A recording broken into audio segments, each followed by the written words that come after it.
Yo, what's good, folks? We have another chess game.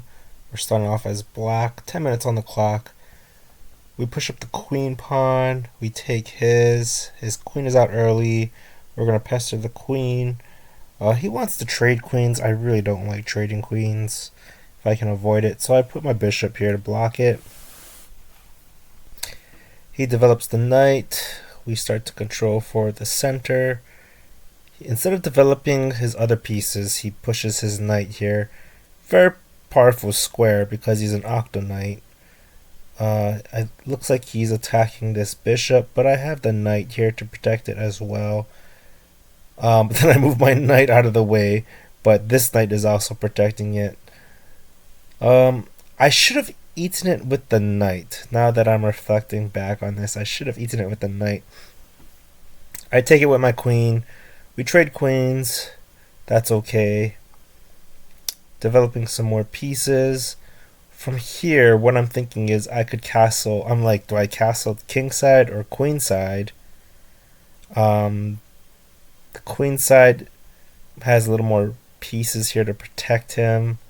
I like how when you castle, the rook is already on this center aisle. The pro of going king side is that the pawn structure is nice and neat. This is the best defense without pawns moving up. So at this point, I'm kind of waiting to see what he's going to do. It looks like he's obviously trying to castle kingside. So I'm already starting to prepare for that.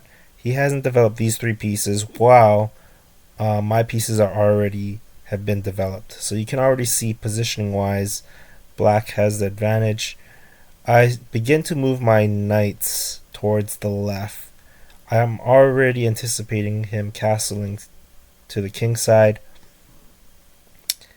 We bring my knight here because if he does choose to castle right now, I'm going to snipe a free pawn. So now he's thinking, I waited too long to castle. He could technically kick the knight back, and sometimes you just like to pester this defense to change up the pawn structure like he does right now. This doesn't do anything. I don't know what he's thinking here. Usually people will use this pawn. So I'm like, okay, well, my knight isn't threatened. I'm going to move here. And I could have done this before too, is taking his bishop here. I was highly considering just taking the bishop. I think that would be correct as well because you're getting this center pawn to double pawn and off of the middle. So maybe I could have taken the bishop, but I was just locked in on trying to prevent him from castling. And then I moved this knight here, and now I'm thinking, okay, I have an opportunity to take the bishop again. He tries to pin this knight, so I could have taken it, and if he takes, I could use the knight to take it back. What do I do here? In this situation, I remember what I do. I actually move my knight here to put the king in check. Because if he moves one space to the right, then this knight can get this fork on the castle, on the rook and the king. Do you see that? If he moves one over here to the right, I have an easy fork. So I put him in check. Oh, oops, I guess I castle first to protect this bishop. I end up going queenside because, again, I like the rook, saving yourself a turn. Rook is now active. The rook is now in play, protecting the bishop.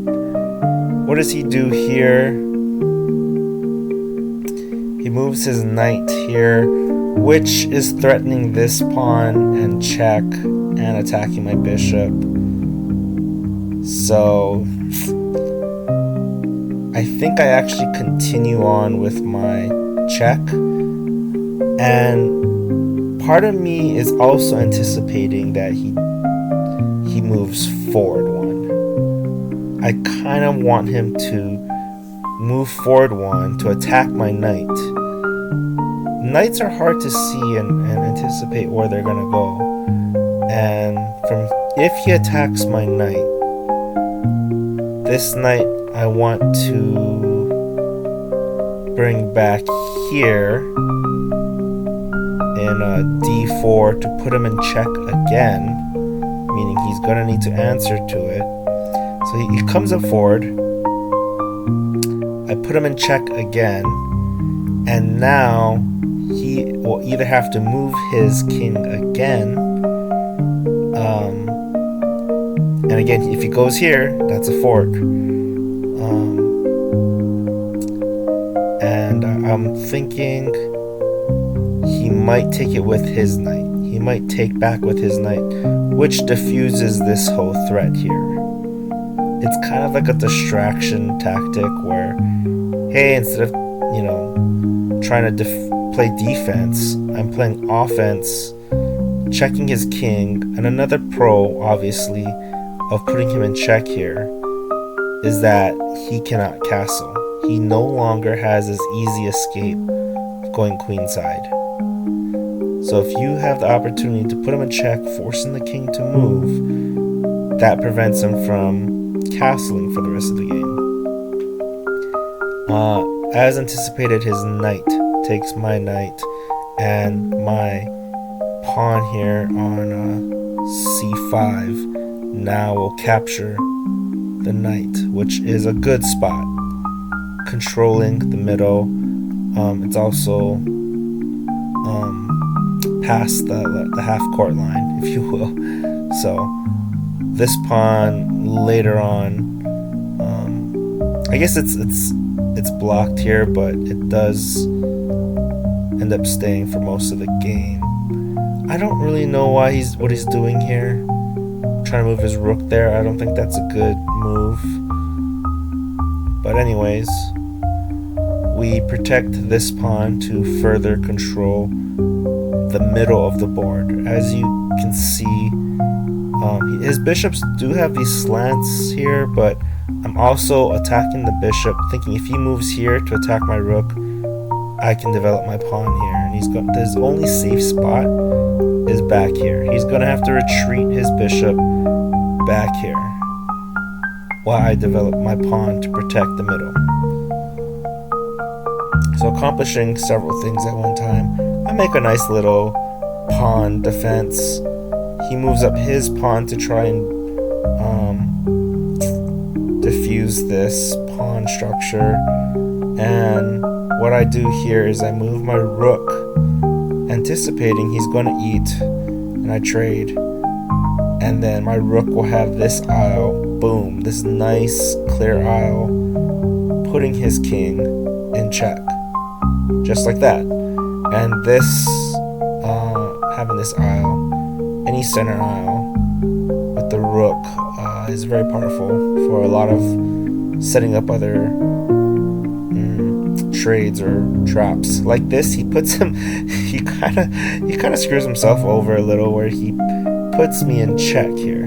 He's running his bishop unprotected to say check, because he knows that I can't just quite eat it, because I'm also in double check here with this rook. So I could have blocked it by putting the bishop here as an option, but I decided to slide the king back into his hole, into his cave. The king, this is an interesting move. Most people would not go kings ablazing into the heat of war, but he's trying to attack my knight to back off. And I kind of like my knight here. I could have backed off here to put him in check, also forking on the pawn. But I think what I do is I just take his bishop. He's trying to move his king out of the line of fire from the rook. Attacks the knight. I say that's a fair trade. Bishop for knight. However, his king is in terrible position. My king is nice and safe. His king is out here in the open. And I probably could have pestered the king more throughout the game. But instead I decide, I'm just gonna go take out some of his other pieces to have a more advantage in points. He protects his bishop here, and for some reason I forget that once he moves his bishop, his rook is gonna eat my rook. I'm somewhat pinning his bishop, where if he moves his bishop, I can eat his rook. We'll see how that plays out. I decide to go eat his little minions, his little pawns, because his pawns are undefended. He slides his rook over. I take another pawn. This is also great because his king is right here. This whole aisle is just protected by the rook.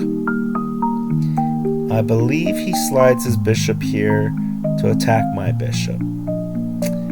And I think he was anticipating my rook eating his rook. And I think that would have been okay. Either way, how this plays out. I could have just eaten his rook captures. And he would be owning this aisle here. He has a very strong battery.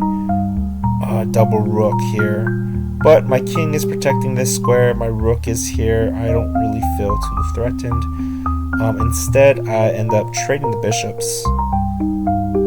And what this is kind of interesting is he then takes my rook. My rook is technically free, I guess, but not quite, because now my bishop has this attack on this rook, and he no longer has this aisle.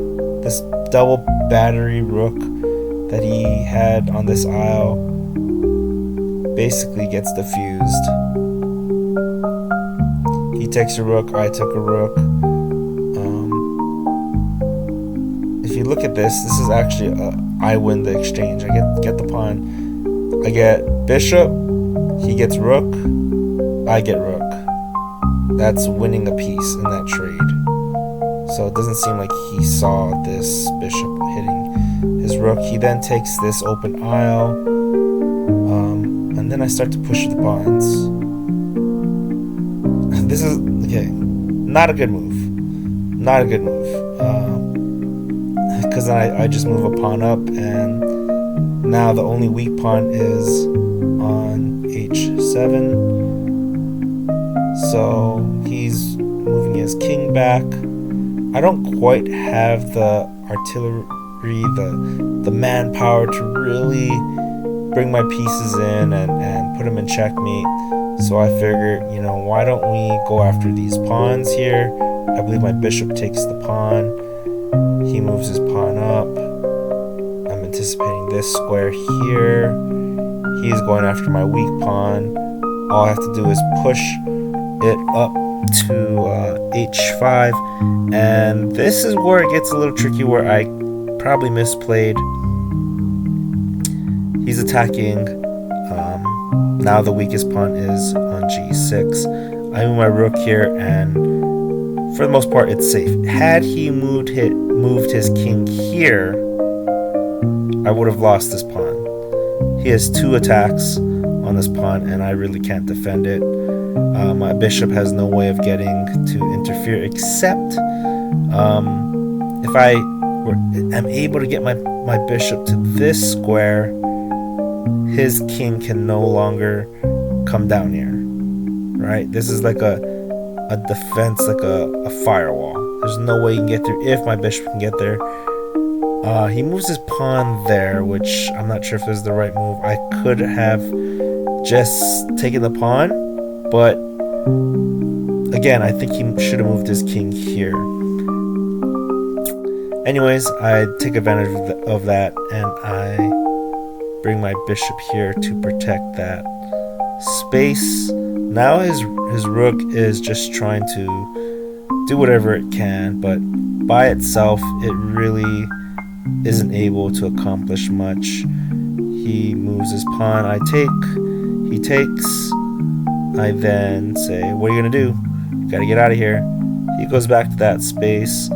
He's like, oh shoot, how am I gonna stop that pawn from pushing forward? I move my rook here just to make sure I have this aisle in case I need to move my rook here, and then I can take this pawn. I kind of want to leave it on this isle just to protect this pawn for a while. So you'll see his rook put me in check and dance around here. Puts me in check. I'm gonna go, okay, no problem. And he puts me in check.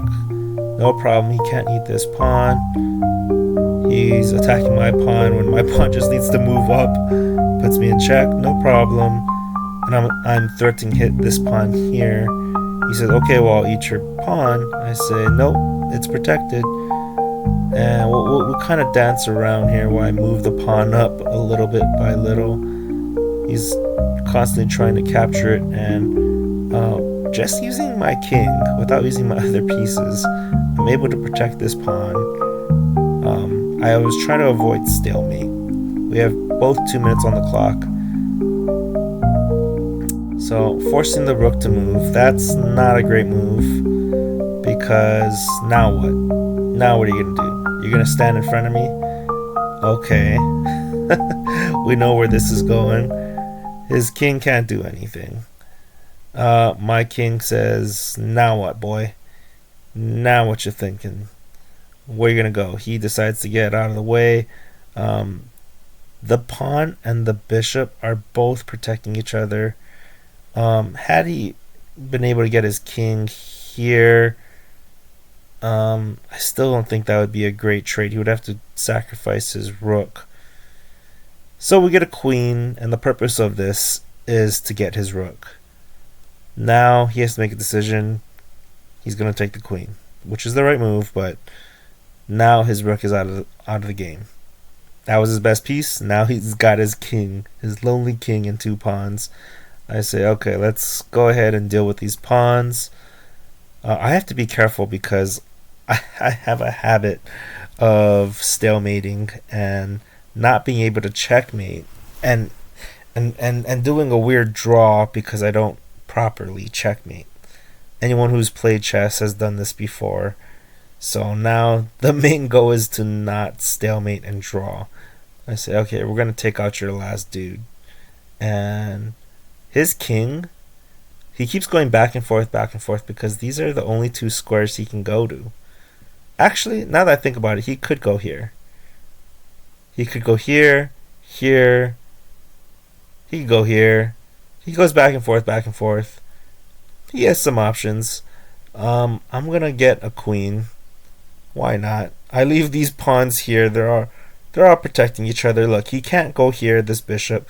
Can't go here, this pawn. Can't eat this pawn. It's protected. He's running out of space. He's trying to force a stalemate. I bring out the queen. And I have 1:42 on the clock. So I have more than enough time. I'm just thinking in my head. Take a good 10 seconds or so to think, okay, don't want to stalemate. I'm just going to take this isle with my rook. Check. And then I have checkmate in 1 from here. Can you see it? The queen just slides right here. And his king can no longer move here. This whole isle is taken. He can't move in these 3 squares.